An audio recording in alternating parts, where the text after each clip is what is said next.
여러분 안녕하십니까? 예수님 때문에 여러분의 가정과 하시는 일에 좋은 일이 많게 되기를 바랍니다. 간절히 바랍니다 하면 또 간절히 바라지도 않으면서 그러는 것 같아서 그 간절히를 빼야겠어요. 요한복음 7장 37절입니다. 요한복음 7장 37절입니다. 같이 보겠습니다. 7장 37절입니다. 시작. 명절 끝날 곧 큰 날에 예수께서 서서 외쳐 이르시되 누구든지 목마르든 내게 와서 마셔라. 예수님이 언제 이런 얘기를 했는가가 제가 늘 중요하다고 말씀을 드립니다. 그죠? 언제 이 말씀을 하셨습니까? 여기 나오는 말은 뭡니까? 언제입니까? 명절 끝날. 그죠? 명절 끝날, 곧 큰 날에. 그럼 언제입니까? 6월절 절기가 있죠? 6월절 절기가 있는데 6월절이 끝나면 나팔절이 됩니다. 나팔절은 나팔을 빡빡 부는 거예요. 나팔을 왜 붑니까? 새해가 됐다고 알리는 겁니다. 그리고 나서 열흘 동안 속죄일을 보냅니다. 그리고 마지막 날을 우리가 성경상에 대속죄일이라고 합니다. 그래서 명절 끝나니까 대속죄일이죠. 큰 날에 대속죄일이니까 속죄일 중에 속죄일에 예수께서 서서 외쳐 이르되 누구든지 목마르거든 내게로 와서 마시라라는 얘기를 하는 겁니다. 이상하지 않습니까? 아무 이상하지 않죠. 생각을 해본 적이 없으니까. 대속죄일, 죄가 끝났다고 선포하는 그 순간에 사람들은 죄가 없어졌으니까 시원할까요? 안 시원할까요? 1년 내내 죄가 이렇게 얹혀 있어요, 여러분. 죄가 얹혀 있는데 대속죄일에 너의 죄는 이제 사해지고 새 날이 되었다 그러면 묵은 체증이 어떻게 되는 거예요? 쑥 안 내려갈까요?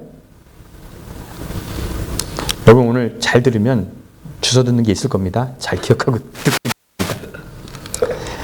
너의 죄가 사해졌다. 이제 새해가 시작된다. 그러면 묵은 체증이 딱 내려가야지 정상이죠. 근데 예수님이 뭐라 그랬어요? 죄사함을 받았는데 그때 너희가 목마르거든 나에게 와서 물을 마시라는 얘기는 뭡니까? 아직도 꽉 맺혀 있을 거라는 겁니다. 너네가 6월절을 보내고 속죄죄, 대속죄일을 지내고 나서 죄의 문제가 딱 없어져야 되는데 너희 목마르지? 아직도 체증이 있지? 나에게 와서 물을 마시라는 얘기죠. 이 현대의 성경을 하면 정확합니다. 한번 볼까요? 같이 읽겠습니다. 축제 시작. 축제의 절정 이루는 마지막 날에 예수께서 군중들에게 외치셨다. 누구든지 목마른 사람은 다 내게로 와서 마시라. 이제 갈증이 없어지는 그 순간일 것 같은데 나에게 와서 뭘 하라? 시원한 걸? 예수님이 뭐를 얘기하는 거예요? 니네가 죄사함을 받았다고 해도 속이 시원하지 않을 거야. 그런 사람은 나에게로 오라는 겁니다. 이상하지 않습니까? 이 얘기가 이제 38절 한번 볼까요? 38절 읽겠습니다. 시작. 나를 믿는 자는 이름같이 그 배에서 생수의 강이 흘러난다는 것.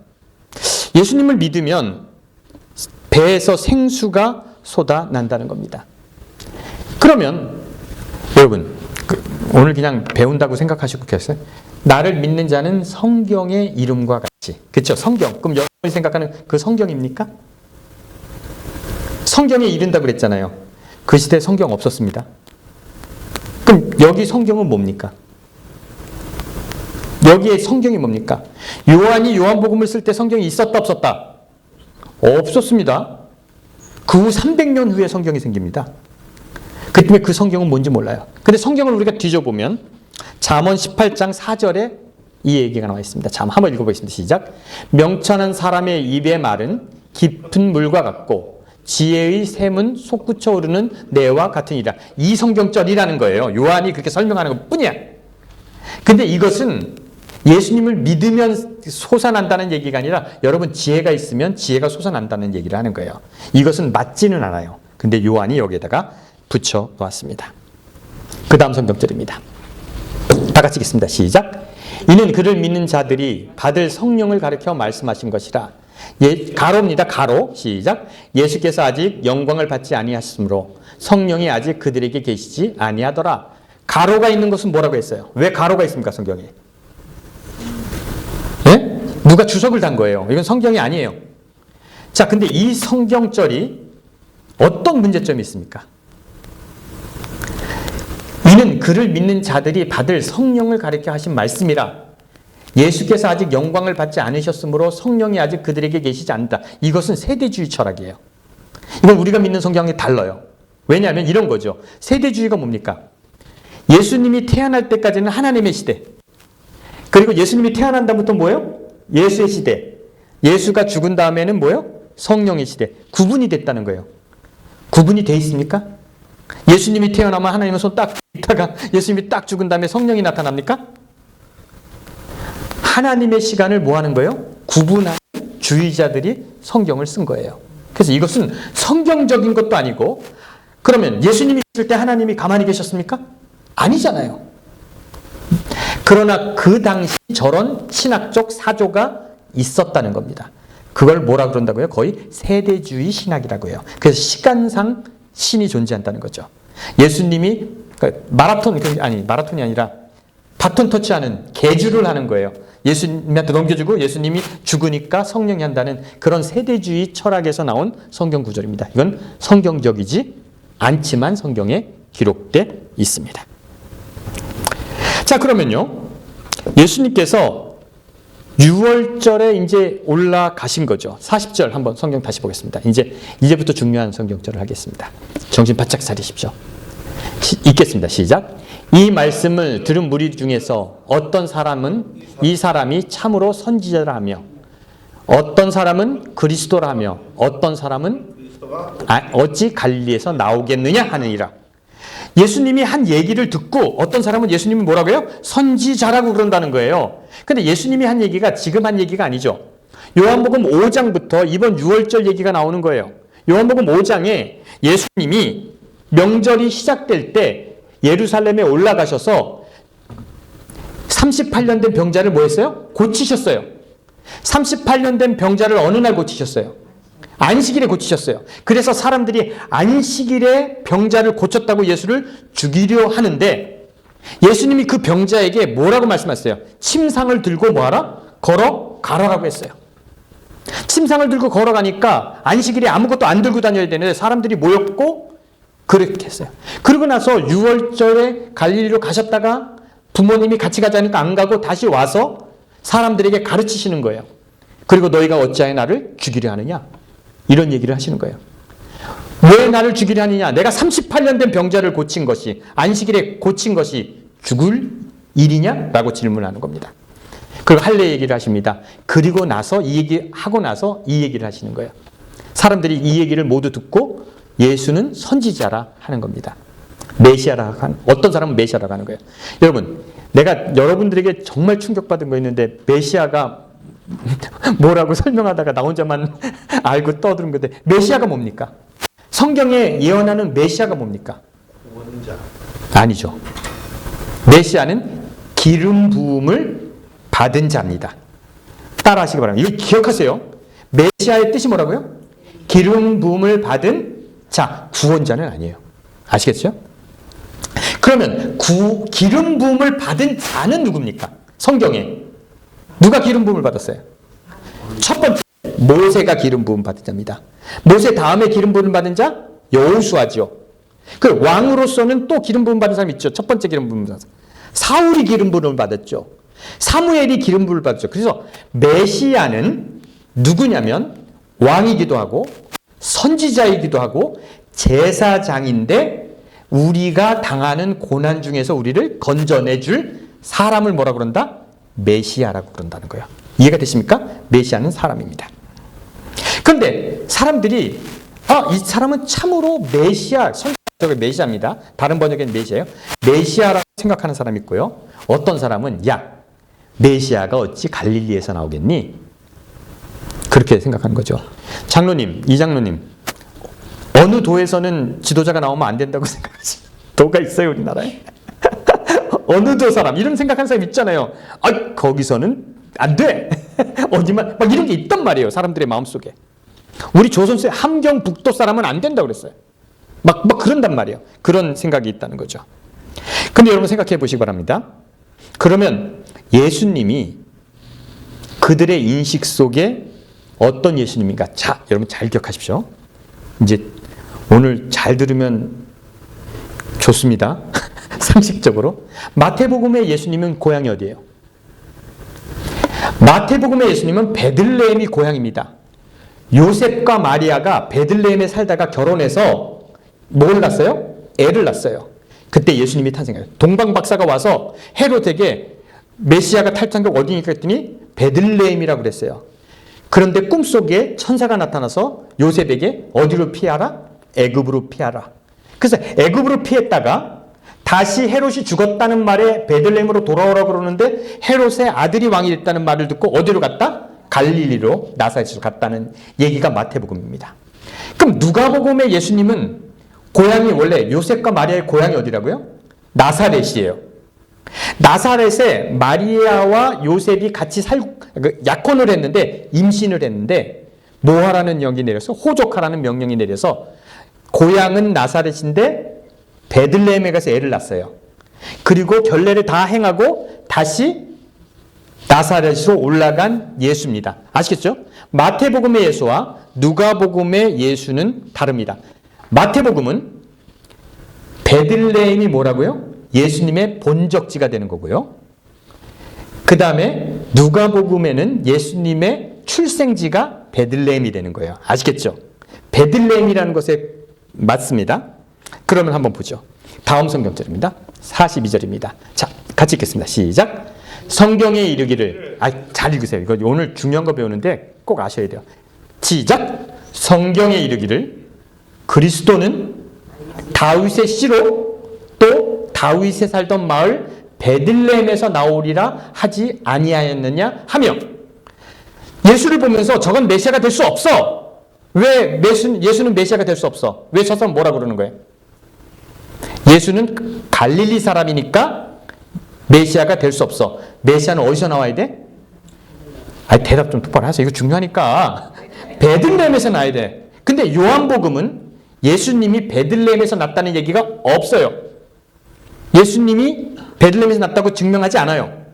아시겠죠? 그러니까 예수님은 메시아가 될 수 없어라고 얘기하는 겁니다. 아시겠죠? 저거 나사렛 사람이니까, 갈릴리 사람이니까 메시아가 될 수 없어, 이렇게 얘기하는 겁니다. 그러면 42절에 성경에 이르기를이라고 했잖아요. 그럼 저 성경은 뭘까요? 그럼 예수님이 베들레헴에서 태어날 것이 성경에 기록되어 있습니까, 없습니까, 장로님? 겁나요? 아니요. 예수님이 베들레헴에서 태어날 것이 성경에 기록되어 있습니까, 없습니까? 있어요? 장영자. 있어요, 없어요? 있는 것 같아요? 이렇게 배웠죠? 그건 어디 나오는가? 미가서 5장에 나와 있는 내용입니다. 성경 읽겠습니다. 미가서 5장입니다. 오늘 되게 재밌는데 여러분이 알면 좋겠어요. 읽겠습니다. 시작. 베들레헴 에브라다야, 너는 유다 족속 중에 작을지라도 이스라엘을 다스릴 자가 내게로 나올 것이라. 그의 근본은 상고에 영원히 있느니라. 이런 얘기를 했단 말이에요. 야, 베들레헴 에브라다, 지명입니다. 너는 유다 족속 중에 작을지라도, 넌 유다 족속 중에 아주 작을지라도 너의 지도자가 이스라엘을 다스릴 거야 라는 얘기예요. 이거는요, 정확히 아셔야 돼요. 유다 족속들이, 이게 무슨 말이냐면 유다는 남한이고요, 이스라엘은 북방이에요. 그러니까 이런 얘기를 하는 거야. 남조선에서 북조선의 지도자가 나올 것이야, 이런 얘기를 하는 거랑 똑같은 얘기입니다. 아시겠죠? 유다에서 이스라엘 다스릴 자가 나올 것이다. 이것을 가지고 예수님이 구약에 예언됐다라고 우리는 배웠고 믿었습니다. 맞습니까? 그렇죠. 그렇기 때문에 예수님은 메시아는 어디서 나와야 돼? 베들레헴에서 나와야 되는 겁니다. 동의하십니까? 그래서 메시아는 베들레헴에서 나와야 됩니까? 맞아요? 뭐 그거 할 거야? 이렇게 있는데, 그래서 예수님은 어디서 나와야 돼? 베들레헴에서 나와야 돼, 무조건. 성경절을 더 읽어보겠습니다. 쭉 다음 점 보세요. 자, 5절 읽겠습니다. 그 메시아가 하는 일이 나옵니다. 읽겠습니다. 시작. 이 사람은 평강이 될 것이라. 아수르 사람이 우리 땅에 들어와서 우리의 궁들을 밟을 때 우리가 7 목자와 8 군왕을 일으켜 그를 치리니. 다음 성경절 같이 시작. 그들이 칼로 또 아수르 땅을 황폐케 하며 니므롯 땅의 어귀를 황폐케 하리라. 아수르의 사람이 우리의 땅에 들어와서 우리 지경을 밟을 때 그가 우리를 그에게로 건져내리라. 무슨 얘기를 하는 거예요? 베들레헴에서 탈 그 지도자가 누구의 손에서 건져내겠다고요? 아시리아의 손에서 건져낼 사람이에요. 아시리아의 손. 다시 태어날 메시아를 얘기하는 것이 아니라 이 베들레헴에서 태어날 이 지도자는 누구의 손에서? 아시리아의 손에. 그럼 이건 뭐예요? 북방 이스라엘이 722년에 멸망합니다. 미가 선지자는 722년 언저리 50년께 사역을 한 사람이에요. 아시리아가 쳐들어오니까 이스라엘 백성들에게 야, 아시리아가 쳐들어오지만 베들레헴에서 한 지도자가 나와서 너희를 아시리아 손에서 건져줄 사람이 지도자가 나타날 거야. 이게 700년 후에 예수님을 얘기하는 겁니까? 그때 아시리아를 얘기하는 겁니까? 근데 왜 이걸 예수님이라고 그래요? 예수님은 700년 후에 나타났는데. 근데 왜 그들 속에는 베들레헴에서 메시아가 난다고 생각했을까요? 여러분 여러분이 감정 있잖아요. 감정 있잖아요. 여러분의 감정은 여러분 속에서 만들어집니까? 아니면 사회에서 배우는 겁니까? 권사님이셔? 목사는 어때야 된다고 생각합니까? 어떤 목사가 진정한 목사라고 생각해요?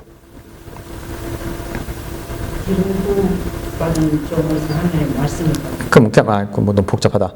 어떤 스타일, 목사는 어떤 스타일이 될 것 같아요? 여러분의 관념 속에 이선희 집사님 말하면 잘할 것 같아요. 나 같은 스타일의 목사가 있었습니까? 없었습니까? 저런 게 무슨 목사야? 그러지 않았겠어? 그런데 여러분 관념 속에 목사는 이래야 되고 이런 게 있잖아요. 이 관념이 여러분 속에서 만들어진 겁니까? 사회에서 배운 감정입니까? 배운 거죠. 만들어진 거예요. 여러분의 모든 감정은 만들어진 거다. 아십니까? 모릅니까? 생각해봤어요? 안 해봤어요? 다 만들어진 겁니다. 어린아이가 혼자 태어나서 섬에서 혼자 자라면 이 아이가 외로움을 느낄까요? 안 느낄까요? 안 느낍니다. 옳고 그름을 모릅니다. 선인지 아닌지 모릅니다. 왜요? 혼자 살기 때문에. 그 아이가 먼 바다를 이렇게 혼자 우리가 보면 걔가 외로워서 본다고 우리는 생각하지만 걔는 외로움을 모릅니다. 걔는 분노도 없습니다. 왜요? 분노는 왜 생깁니까? 사회에서 만들어진 감정이에요. 나는 이렇게 사는데 저 새끼는 저렇게 살아. 이렇게 분노가 생기는 거거든요. 그래서 감정은 사회에서 만들어준 옷 같은 겁니다. 여러분들이 생각하는 메시아의 모습은, 지도자의 모습은 여러분이 독창적으로 만든 것이 아니라 뭐 한 거라고요? 만들어진 거예요. 목사는 저래야 될 것 같고 그것이 다 속에서 나온 것이 아니라는 거예요. 아시겠죠? 목사는 그래. 저런 목사는 목사가 아니야. 그래서 이건 독창적인 게 아니에요. 그 당시 사람들은 그 당시 사회에 메시아는 어때야 된 뭐가 있어요? 상이 있었어요. 근데 그 상에 예수님이 맞습니까? 안 맞습니까? 너무 안 맞아. 메시아는 이렇게 해야 되는데 예수님은 그것에 맞지가 않는 거예요. 그들의 상에는 베들레헴에서 예수님이 태어나야 된다. 메시아가 태어난다고 믿었을까요? 안 믿었을까요? 전혀 안 믿었습니다. 말은 이렇게 하지만 이건 후에 쓰여진 거예요. 이 얘기는 이렇게 설명될 수 있어요. 장님 고향이 어디예요? 태어난 곳. 네, 고향.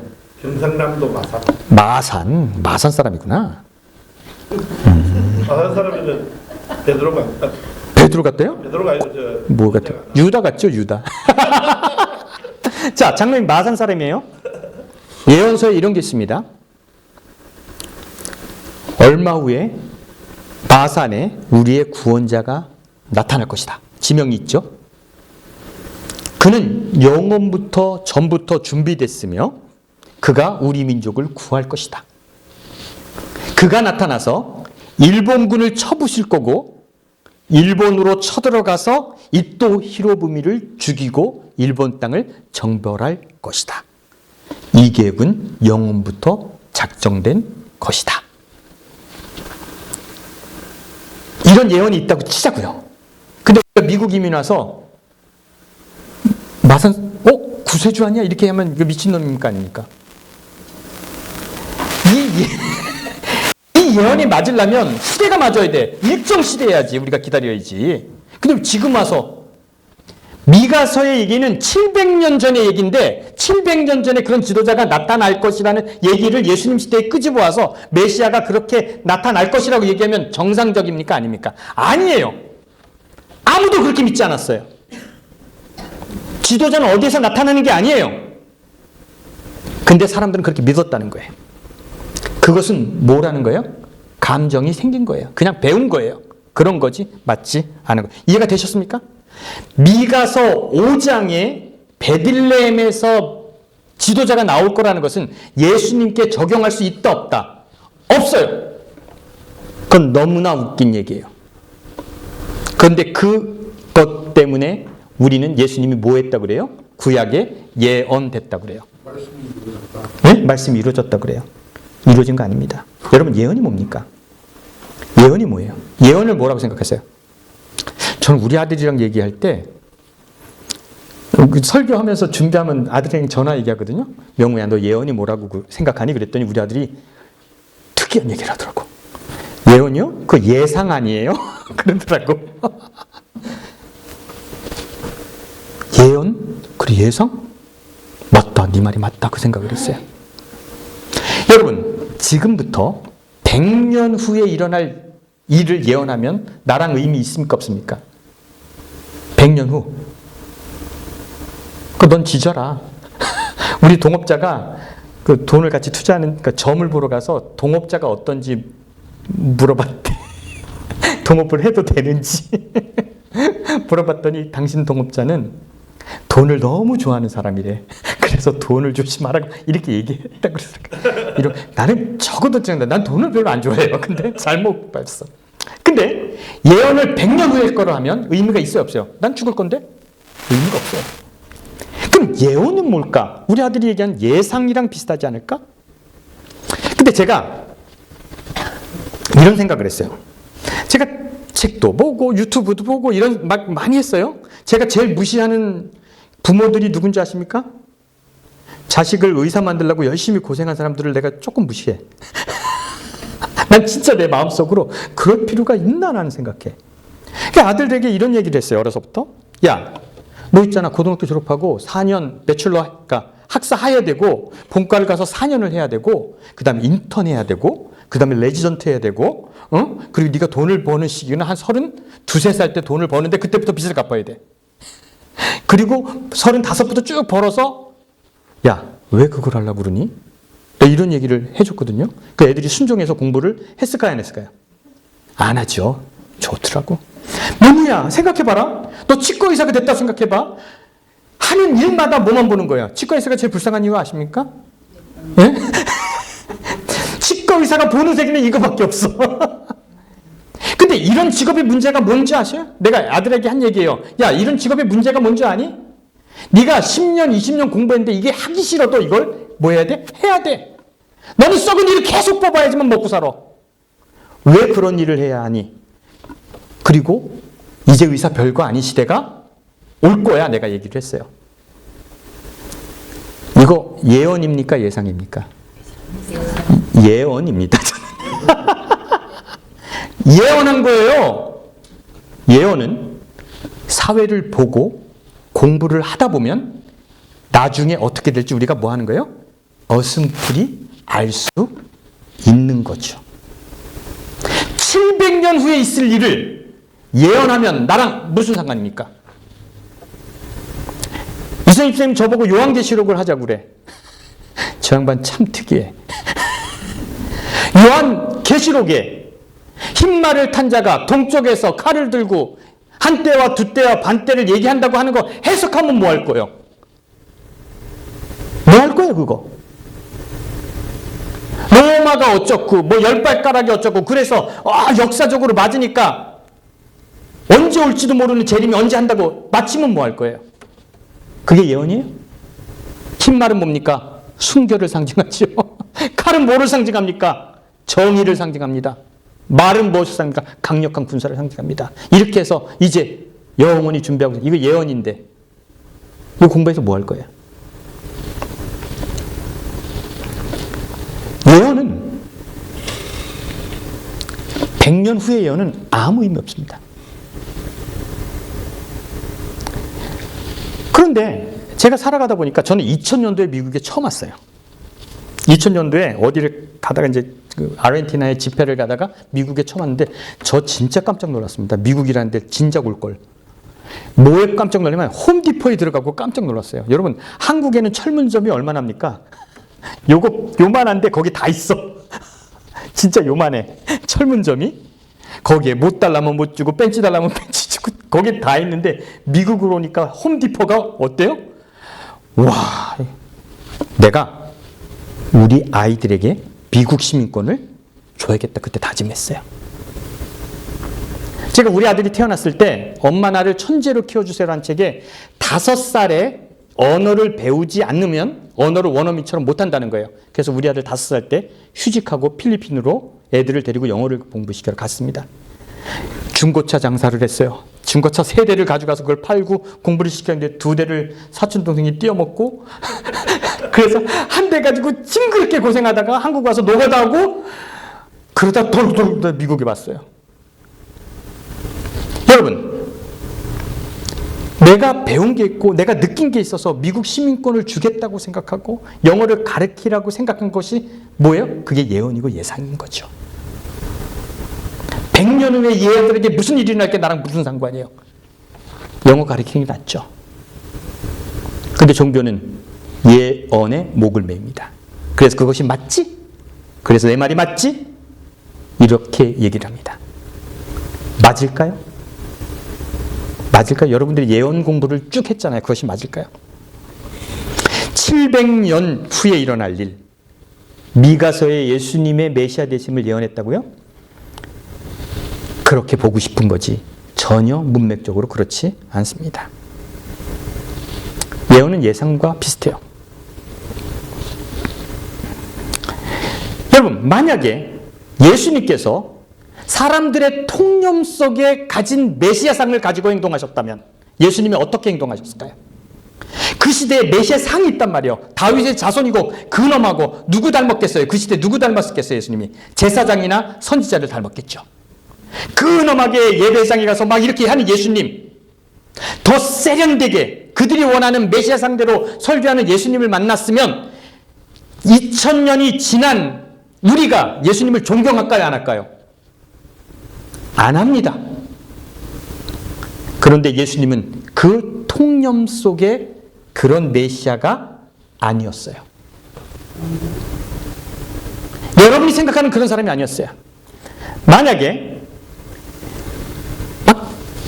장영주차 맨날 나한테 그런 얘기를 해요. 은혜 받고 싶다. 한 목사는 왜 맨날 이런 설교만 하냐. 막 이런 얘기 한단 말이에요. 응? 막 그런 얘기하면 그건 딴 교회 가서 들어야지. 교회 많으니까. 딴 교회 가서 들어야 되는 거야. 내가 다른 사람이랑 똑같은 설교를 하려면 뭐하러 내가 이거 합니까?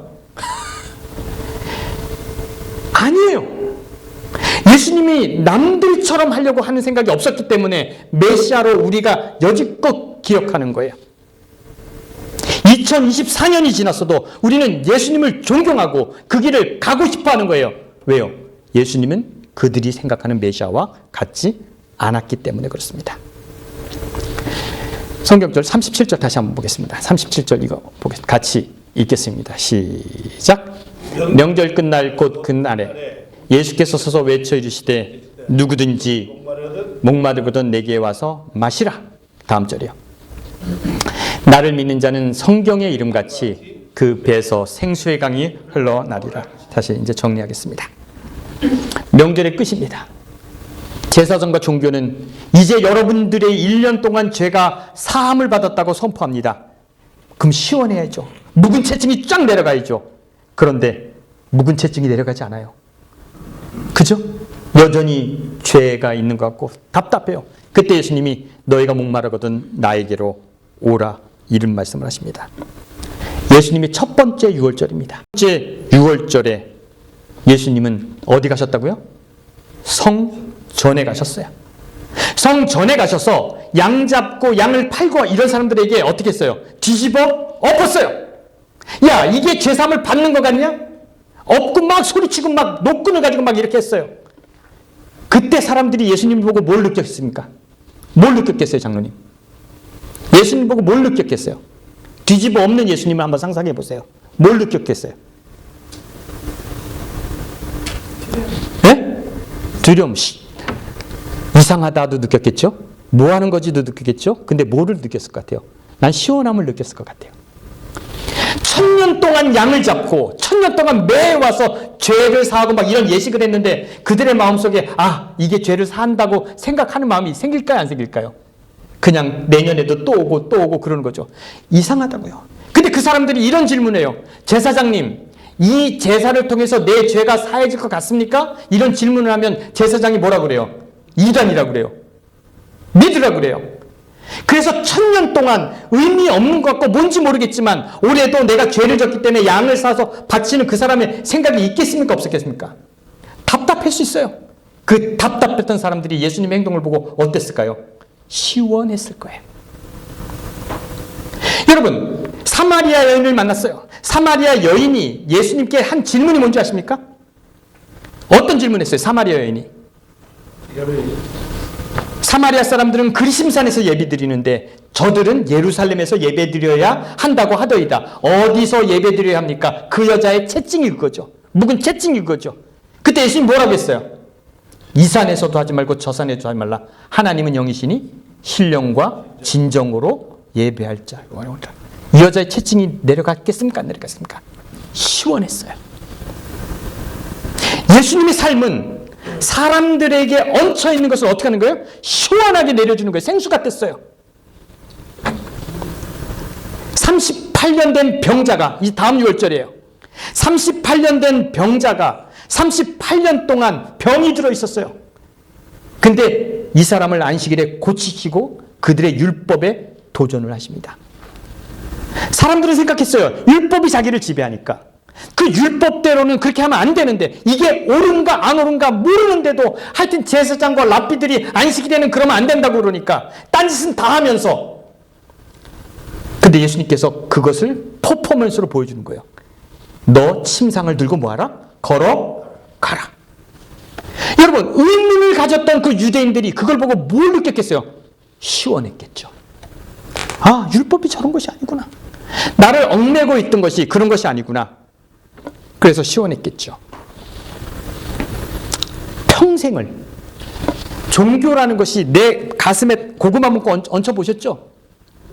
응? 여기 딱 걸려있는 거야. 답도 아닌 것 같아. 근데 오늘도 양을 잡아야 돼. 그렇게 인생을 살아오던 그 사람들에게 예수님의 행동은 어땠어요? 뻥 뚫어 놓으신 거예요. 그것이 답이 아니다라고 얘기하는 거예요. 예수님께서는 종교 때문에 묵은 채증을 시원하게 해주셨어요. 그리고 예수님을 보는 사람들은 뭐 했을까요? 통쾌했을 거예요. 그래, 나는 감히 질문도 할 수 없지만 예수님은 저렇게 하시는구나. 그래서 생수라고 그러지 않을까? 그래서 시원하다고 하지 않을까? 여러분, 저거 다시 한번 읽죠. 크게 한번 읽겠습니다. 결론 내리겠습니다. 시작. 나를 믿는 자는 성경의 이름같이 그 배에서 생수의 강이 흘러 나오리라. 예수님은 여러 사람을 시원하게 해주셨죠. 그리고 우리에게 자유를 주셨죠.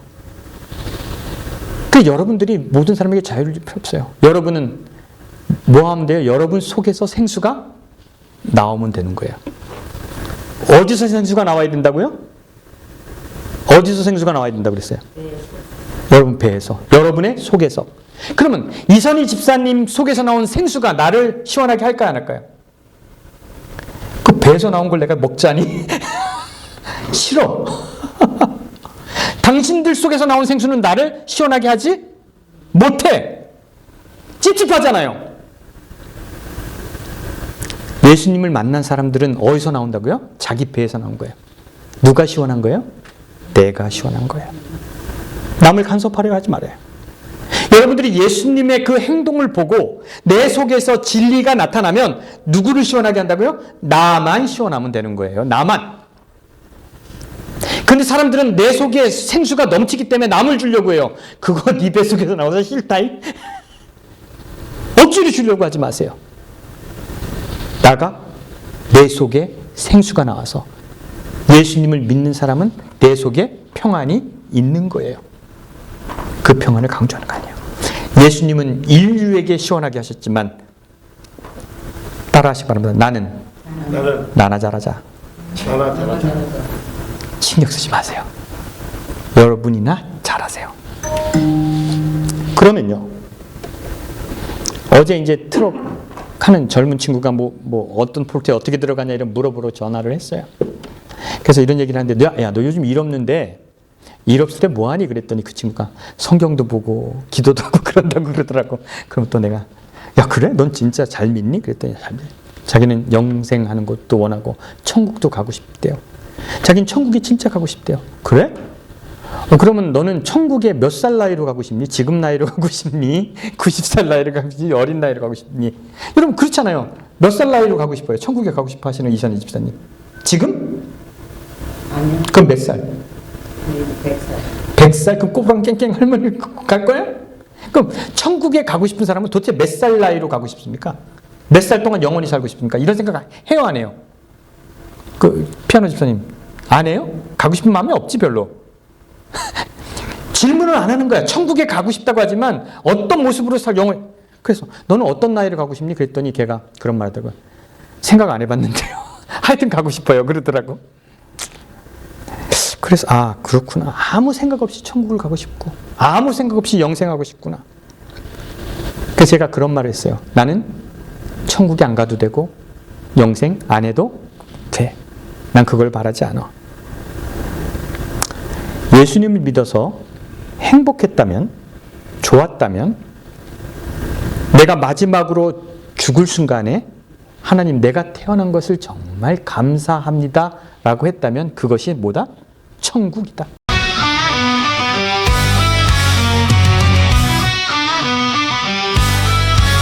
남들보다 조금 일찍 저게 올라 시동을 건다.